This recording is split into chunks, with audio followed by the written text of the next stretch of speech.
ప్రస్తుతం ఇంగ్లాండ్ పర్యటనలో ఉన్న టీమిండియా ఇప్పటికే 3 టెస్టులు ఆడింది. ఈ 3 టెస్టులో మొదటి టెస్టు ఓడిపోగా రెండో టెస్టులో అద్భుతమైన విజయాన్ని అందుకుంది. ఇక మొన్న జరిగిన లార్డ్ టెస్టులో పోరాడి ఓడిపోయింది. ఇలా ఒక్క టెస్టు విజయంతో ఉన్న భారత్ మిగిలిన 2 టెస్టుల్లో విజయం సాధించి సిరీస్ ని కైవసం చేసుకోవాలని చూస్తోంది. దీనికై ఇప్పుడు పేలవ ప్రదర్శన చేసిన బ్యాటర్ పై వేటుకు రెడీ అయింది టీమిండియా మేనేజ్మెంట్. ముఖ్యంగా ఎన్నో అంచనాలతో జట్లోకి వచ్చిన కరణ్ నాయర్ ని 4వ టెస్టు కోసం పక్కన పెట్టనున్నట్లు సమాచారం.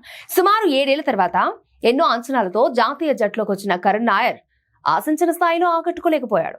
మొదటి 3 టెస్టుల్లో అవకాశం ఇచ్చినప్పటికీ దాన్ని సద్వినియోగం చేసుకోలేకపోయాడు.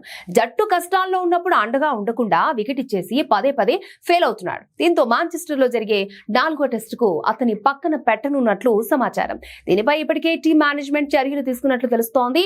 అతని ప్లేస్ లో సాయి సుదర్శన్ లేదా అభిమన్యు ఈశ్వరన్ ను ఆడించే ఛాన్సెస్ ఉన్నట్లు వార్తలు వస్తున్నాయి. ఇటు కరణ్ ఆట తీరుపై ఫ్యాన్స్ సైతం మండిపడుతున్నారు. ఛాన్స్ ఇవ్వమని క్రికెట్ ను అడిగితే ఇచ్చిన తర్వాత నువ్వు ఆడే ఆట ఇదా అంటూ సోషల్ మీడియాలో విరుచుకుపడుతున్నారు. మరి 4వ టెస్టుకు కరణ్ పై వేటు పడుతుందా లేదా అనేది చూడాలి.